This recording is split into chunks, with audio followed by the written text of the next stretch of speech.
My First Summer in the Sierra by John Muir. Chapter 1.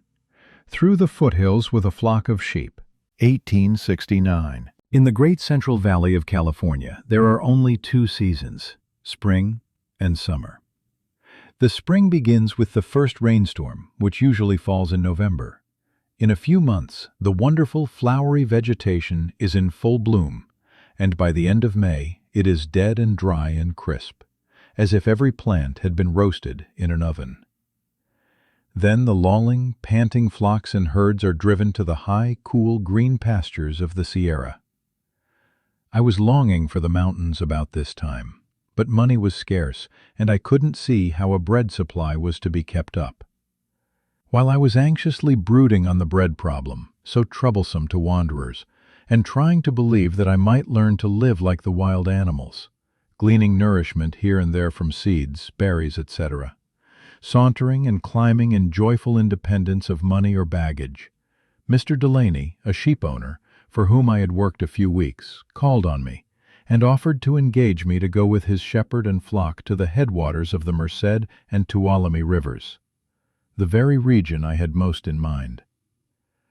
I was in the mood to accept work of any kind that would take me into the mountains whose treasures I had tasted last summer in the Yosemite region. The flock, he explained, would be moved gradually higher through the successive forest belts as the snow melted, stopping for a few weeks at the best places we came to. These, I thought, would be good centers of observation, from which I might be able to make many telling excursions within a radius of 8 or 10 miles of the camps, to learn something of the plants, animals, and rocks. For he assured me that I should be left perfectly free to follow my studies.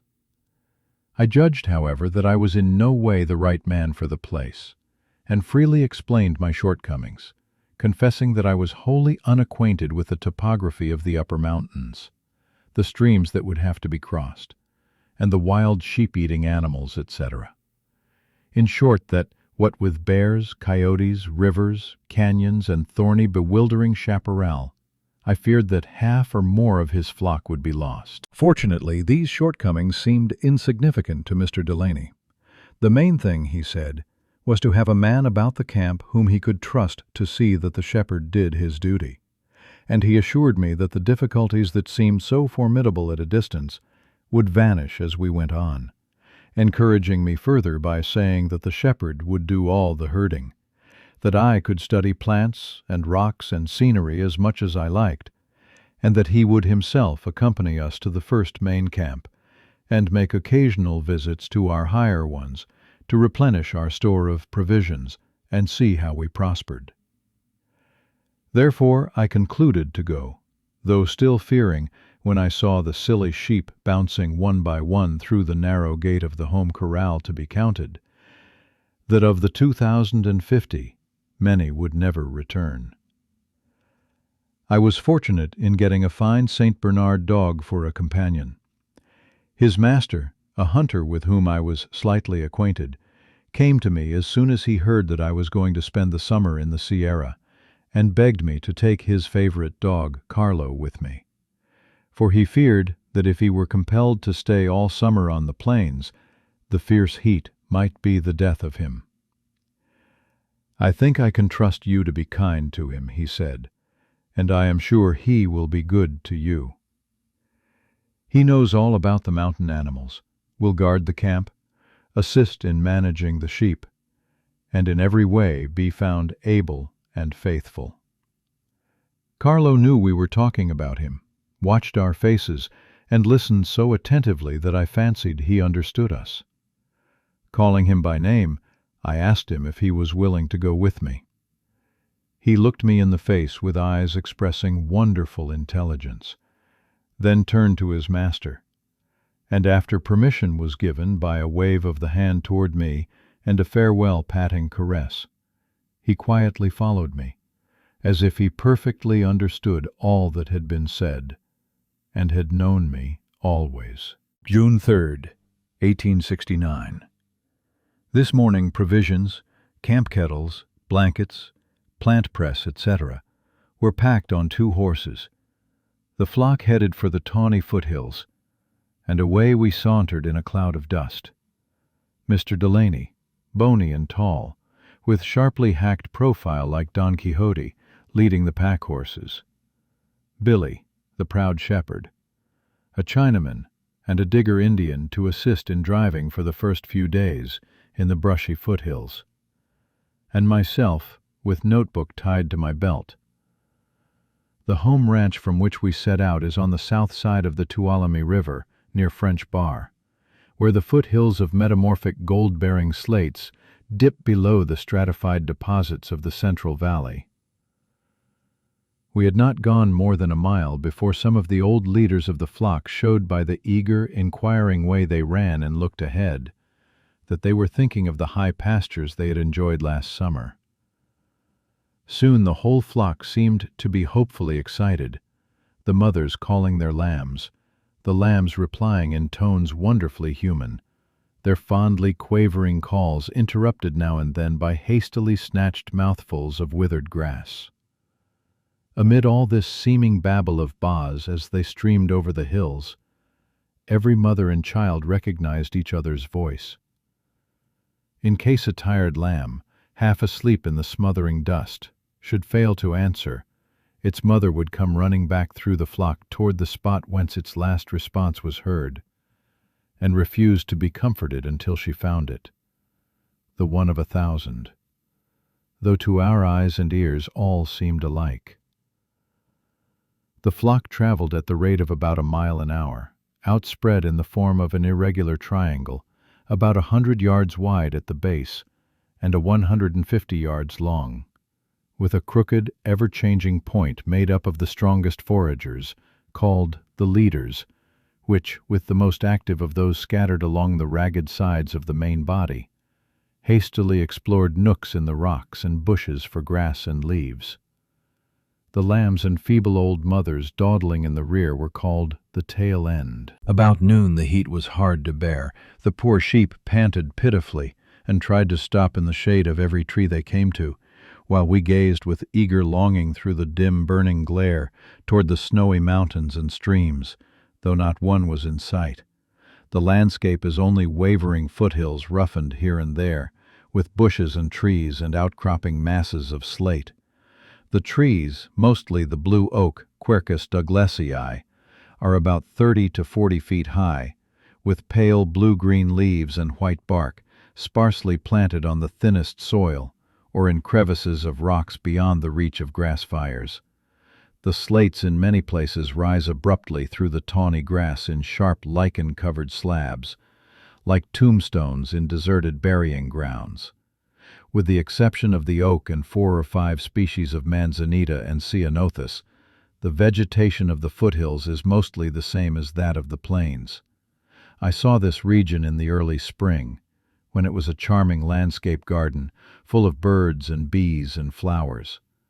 Now the scorching weather makes everything dreary.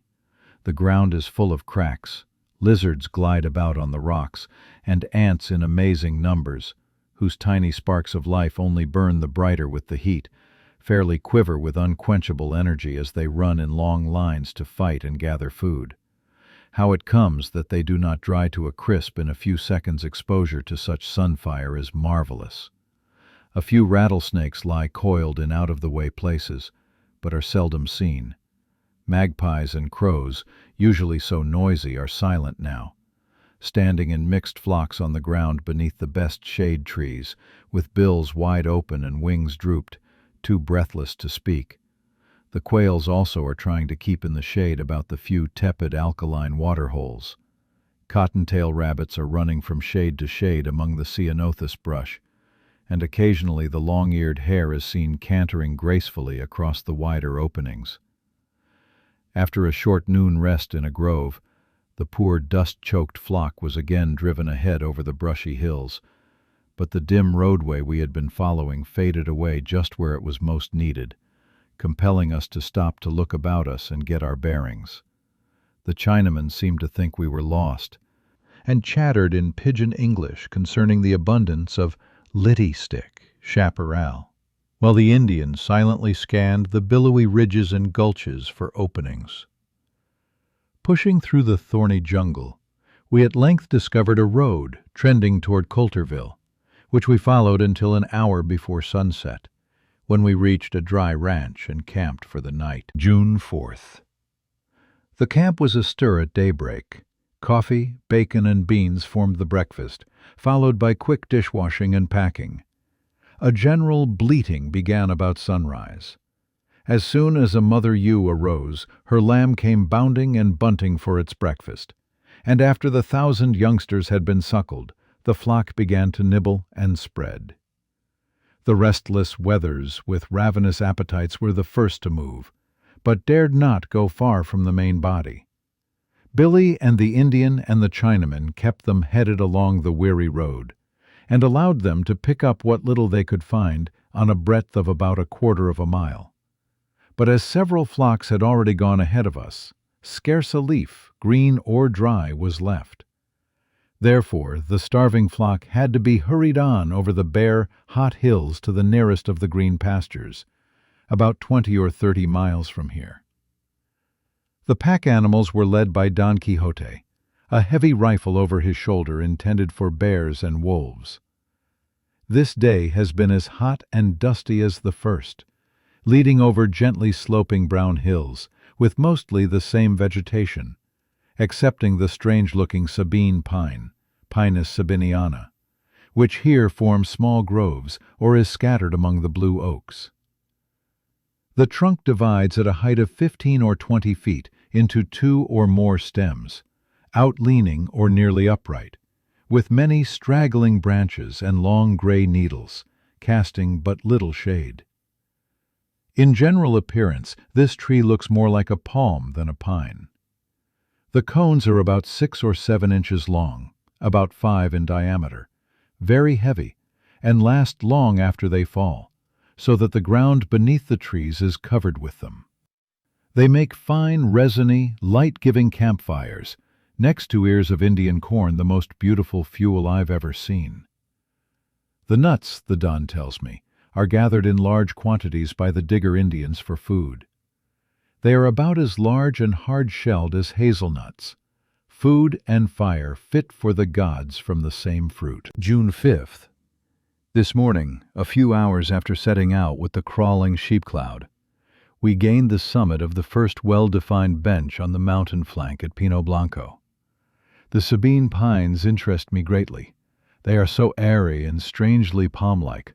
I was eager to sketch them, and was in a fever of excitement without accomplishing much.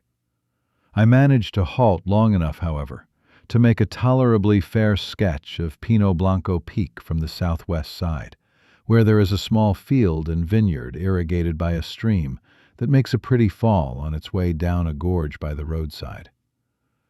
After gaining the open summit of this first bench, feeling the natural exhilaration due to the slight elevation of 1,000 feet or so, and the hopes excited concerning the outlook to be obtained, a magnificent section of the Merced Valley at what is called Horseshoe Bend came full in sight, a glorious wilderness that seemed to be calling with 1,000 songful voices. Bold, down-sweeping slopes, feathered with pines and clumps of manzanita, with sunny open spaces between them, make up most of the foreground. The middle and background present fold beyond fold of finely modeled hills and ridges rising into mountain-like masses in the distance, all covered with a shaggy growth of chaparral, mostly adenostoma, planted so marvelously close and even that it looks like soft, rich plush, without a single tree or bare spot. As far as the eye can reach it extends, a heaving, swelling sea of green, as regular and continuous as that produced by the heaths of Scotland. The sculpture of the landscape is as striking in its main lines as in its lavish richness of detail.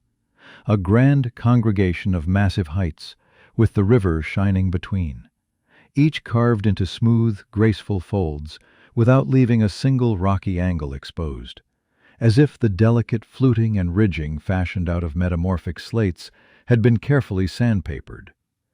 The whole landscape showed design, like man's noblest sculptures.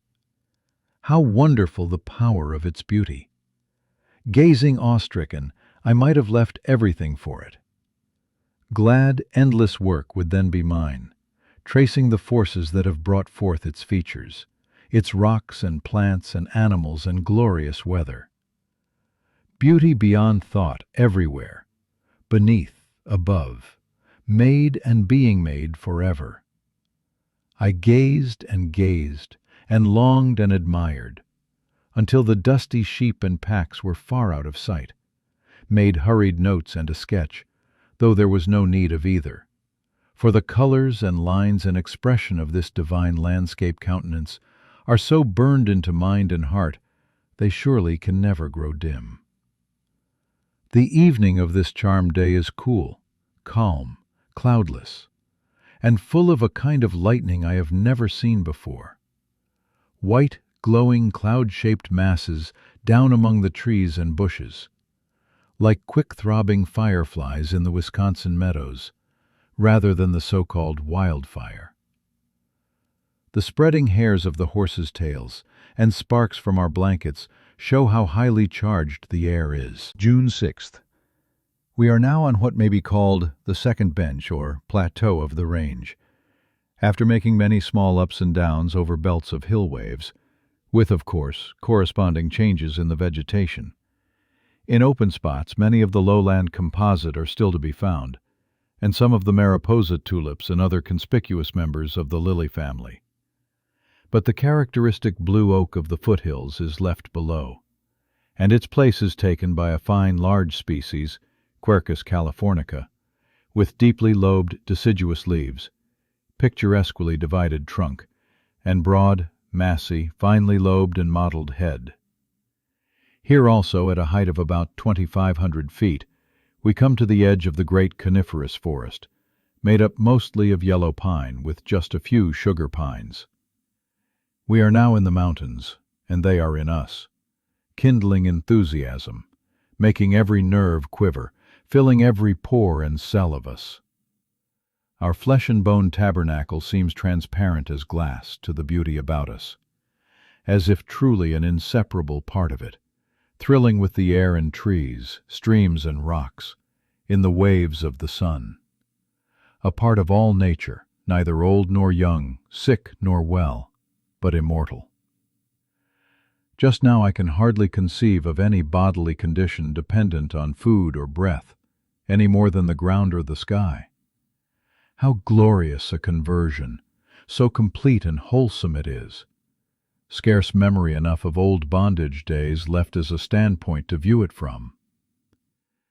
In this newness of life we seem to have been so always. Through a meadow opening in the pine woods, I see snowy peaks about the headwaters of the Merced above Yosemite. How near they seem, and how clear their outlines on the blue air, or rather in the blue air, for they seem to be saturated with it. How consuming strong the invitation they extend. Shall I be allowed to go to them? Night and day I'll pray that I may, but it seems too good to be true. Someone worthy will go, able for the godful work, yet as far as I can I must drift about these love monument mountains, glad to be a servant of servants in so holy a wilderness. Found a lovely lily, Calochortus albus, in a shady adenostoma thicket near Coulterville, in company with Adiantum chilense. It is white with a faint purplish tinge inside at the base of the petals, a most impressive plant, pure as a snow crystal, one of the plant saints that all must love, and be made so much the purer by it every time it is seen. It puts the roughest mountaineer on his good behavior. With this plant the whole world would seem rich though none other existed. It is not easy to keep on with the camp cloud while such plant people are standing, preaching by the wayside. During the afternoon we passed a fine meadow bounded by stately pines, mostly the arrowy yellow pine, with here and there a noble sugar pine, its feathery arms outspread above the spires of its companion species in marked contrast. A glorious tree, its cones 15 to 20 inches long, swinging like tassels at the end of the branches, with superb ornamental effect. Saw some logs of this species at the Greeley Mill. They are round and regular as if turned in a lathe, excepting the butt cuts, which have a few buttressing projections. The fragrance of the sugary sap is delicious and scents the mill and lumberyard. How beautiful the ground beneath this pine, thickly strewn with slender needles and grand cones, and the piles of cone scales, seed wings and shells around the instep of each tree, where the squirrels have been feasting. They get the seeds by cutting off the scales at the base in regular order, following their spiral arrangement, and the 2 seeds at the base of each scale, 100 or 2 in a cone, must make a good meal. The yellow pine cones, and those of most other species and genera, are held upside down on the ground by the Douglas squirrel, and turned around gradually until stripped, while he sits, usually with his back to a tree, probably for safety. Strange to say, he never seems to get himself smeared with gum, not even his paws or whiskers, and how cleanly and beautiful in color the cone-litter kitchen middens he makes.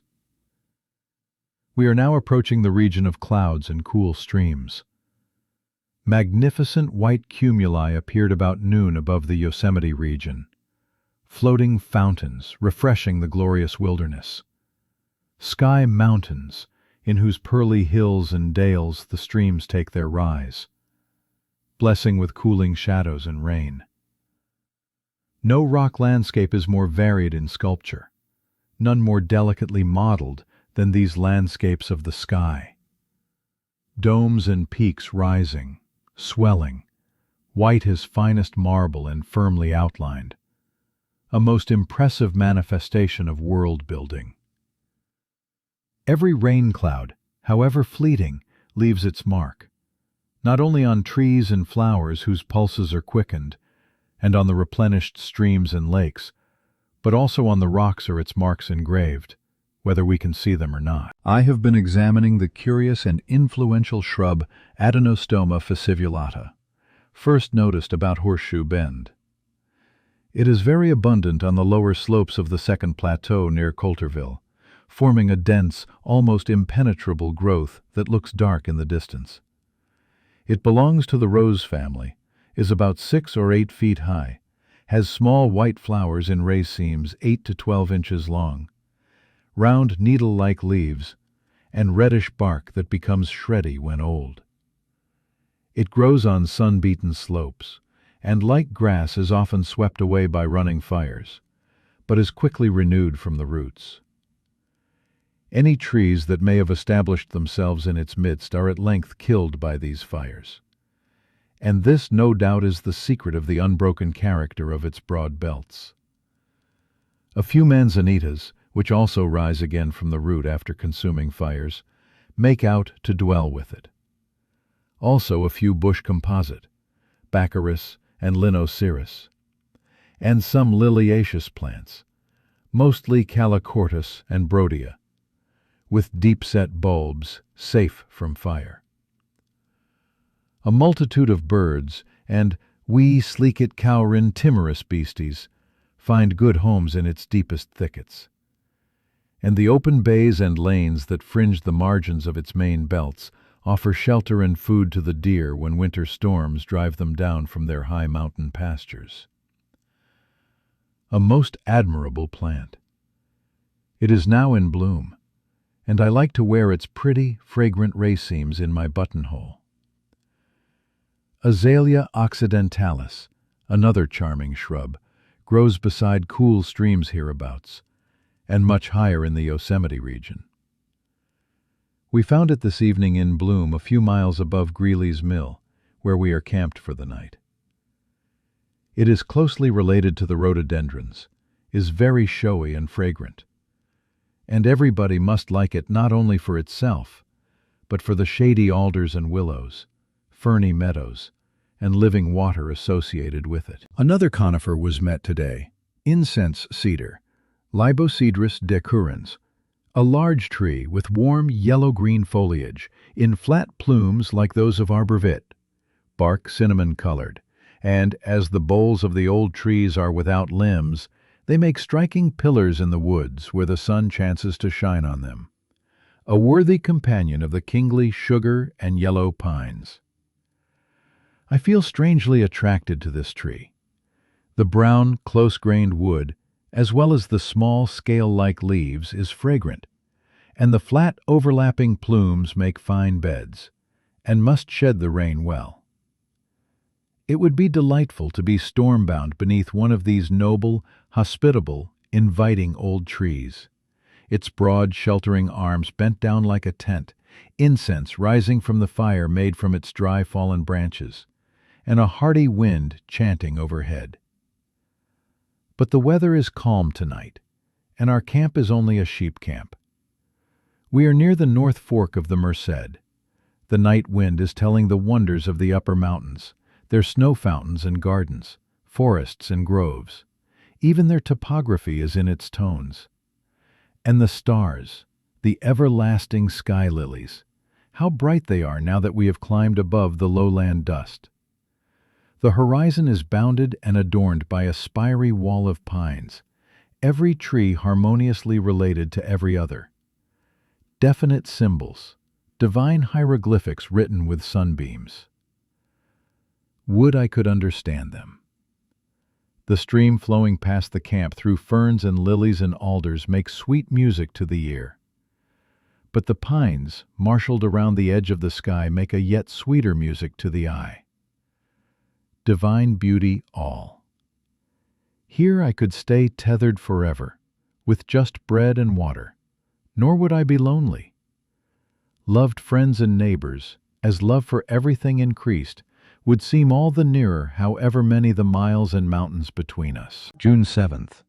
The sheep were sick last night, and many of them are still far from well, hardly able to leave camp, coughing, groaning, looking wretched and pitiful. All from eating the leaves of the blessed azalea. So at least say the shepherd and the dawn. Having had but little grass since they left the plains, they are starving, and so eat anything green they can get. Sheepmen call azalea sheep poison, and wonder what the Creator was thinking about when he made it. So desperately does sheep business blind and degrade, though supposed to have a refining influence in the good old days we read of. The California sheep owner is in haste to get rich, and often does, now that pasturage costs nothing, while the climate is so favorable that no winter food supply, shelter pens, or barns are required. Therefore large flocks may be kept at slight expense, and large profits realized, the money invested doubling, it is claimed, every other year.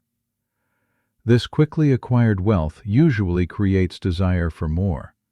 Then indeed the wool is drawn close down over the poor fellow's eyes, dimming or shutting out almost everything worth seeing. As for the shepherd, his case is still worse, especially in winter when he lives alone in a cabin. For, though stimulated at times by hopes of one day owning a flock and getting rich like his boss, he at the same time is likely to be degraded by the life he leads, and seldom reaches the dignity or advantage or disadvantage of ownership. The degradation in his case has for cause one not far to seek. He is solitary most of the year, and solitude to most people seems hard to bear. He seldom has much good mental work or recreation in the way of books. Coming into his dingy hovel cabin at night, stupidly weary, he finds nothing to balance and level his life with the universe. No, after his dull drag all day after the sheep, he must get his supper. He is likely to slight this task and try to satisfy his hunger with whatever comes handy. Perhaps no bread is baked.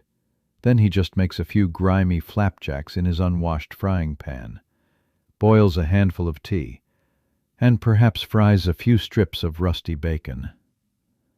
Usually there are dried peaches or apples in the cabin, but he hates to be bothered with the cooking of them, just swallows the bacon and flapjacks, and depends on the genial stupefaction of tobacco for the rest. Then to bed, often without removing the clothing worn during the day. Of course his health suffers, reacting on his mind, and seeing nobody for weeks or months, he finally becomes semi-insane, or wholly so. The shepherd in Scotland seldom thinks of being anything but a shepherd. He has probably descended from a race of shepherds and inherited a love and aptitude for the business almost as marked as that of his collie. He has but a small flock to look after, sees his family and neighbors, has time for reading in fine weather, and often carries books to the fields with which he may converse with kings. The Oriental shepherd, we read, called his sheep by name. They knew his voice and followed him.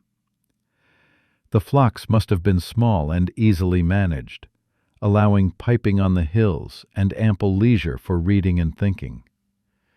But whatever the blessings of sheep culture in other times and countries, the California shepherd, as far as I've seen or heard, is never quite sane for any considerable time. Of all nature's voices, Ba is about all he hears. Even the howls and ki-yees of coyotes might be blessings if well heard, but he hears them only through a blur of mutton and wool, and they do him no good. Before noon we passed Bower Cave, a delightful marble palace, not dark and dripping, but filled with sunshine, which pours into it through its wide-open mouth facing the south. It has a fine, deep, clear little lake, with mossy banks embowered with broad-leaved maples, all underground, wholly unlike anything I have seen in the cave line even in Kentucky, where a large part of the state is honeycombed with caves. This curious specimen of subterranean scenery is located on a belt of marble that is said to extend from the north end of the range to the extreme south. Many other caves occur on the belt, but none like this, as far as I have learned, combining as it does sunny outdoor brightness and vegetation with the crystalline beauty of the underworld. It is claimed by a Frenchman who has fenced and locked it, placed a boat on the lakelet, and seats on the mossy bank under the maple trees, and charges $1 admission fee. Being on one of the ways to the Yosemite Valley, a good many tourists visit it during the travel months of summer, regarding it as an interesting addition to their Yosemite wonders. Poison oak or poison ivy, Rhus diversa, both as a bush and a scrambler up trees and rocks, is common throughout the foothill region up to a height of at least 3,000 feet above the sea. It is somewhat troublesome to most travelers, inflaming the skin and eyes, but blends harmoniously with its companion plants, and many a charming flower leans confidingly upon it for protection and shade. I have oftentimes found the curious twining lily, Strophalerian californicum, climbing its branches, showing no fear but rather congenial companionship. Sheep eat it without apparent ill effects. So do horses to some extent, though not fond of it, and to many persons it is harmless.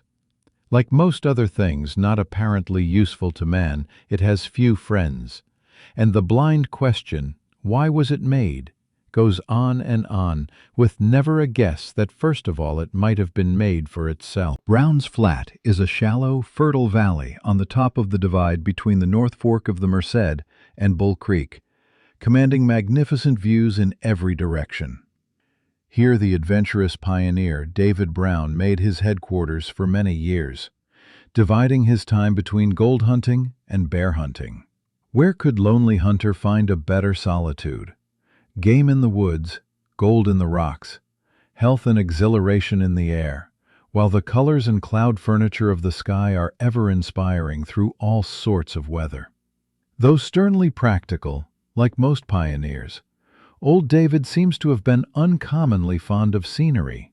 Mr. Delaney, who knew him well, tells me that he dearly loved to climb to the summit of a commanding ridge, to gaze abroad over the forest, to the snow-clad peaks and sources of the rivers, and over the foreground valleys and gulches to note where miners were at work or claims were abandoned, judging by smoke from cabins and campfires, the sounds of axes, etc. And when a rifle shot was heard, to guess who was the hunter, whether Indian or some poacher on his wide domain. His dog Sandy accompanied him everywhere, and well the little hairy mountaineer knew and loved his master and his master's aims. In deer hunting he had but little to do, trotting behind his master as he slowly made his way through the wood, careful not to step heavily on dry twigs, scanning open spots in the chaparral, where the game loves to feed in the early morning and toward sunset, peering cautiously over ridges as new outlooks were reached, and along the meadowy borders of streams. But when bears were hunted, little Sandy became more important, and it was as a bear hunter that Brown became famous. His hunting method, as described by Mr. Delaney, who had passed many a night with him in his lonely cabin and learned his stories, was simply to go slowly and silently through the best bear pastures, with his dog and rifle and a few pounds of flour, until he found a fresh track, and then follow it to the death, paying no heed to the time required. Wherever the bear went, he followed, led by little Sandy, who had a keen nose and never lost the track, however rocky the ground. When high open points were reached, the likeliest places were carefully scanned. The time of year enabled the hunter to determine approximately where the bear would be found. In the spring and early summer, on open spots about the banks of streams and springy places, eating grass and clover and lupins, or in dry meadows feasting on strawberries. Toward the end of summer, on dry ridges, feasting on manzanita berries, sitting on his haunches, pulling down the laden branches with his paws, and pressing them together so as to get good compact mouthfuls, however much mixed with twigs and leaves. In the Indian summer, beneath the pines, chewing the cones cut off by the squirrels, or occasionally climbing a tree to gnaw and break off the fruitful branches. In late autumn, when acorns are ripe, Bruin's favorite feeding grounds are groves of the California oak in park-like canyon flats. Always the cunning hunter knew where to look, and seldom came upon Bruin unawares. When the hot scent showed the dangerous game was nigh, a long halt was made, and the intricacies of the topography and vegetation leisurely scanned to catch a glimpse of the shaggy wanderer, or to at least determine where he was most likely to be. "Whenever," said the hunter, "I saw a bear before it saw me, I had no trouble in killing it. I just studied the lay of the land and got to leeward of it, no matter how far around I had to go, and then worked up to within a few 100 yards or so, at the foot of a tree that I could easily climb, but too small for the bear to climb.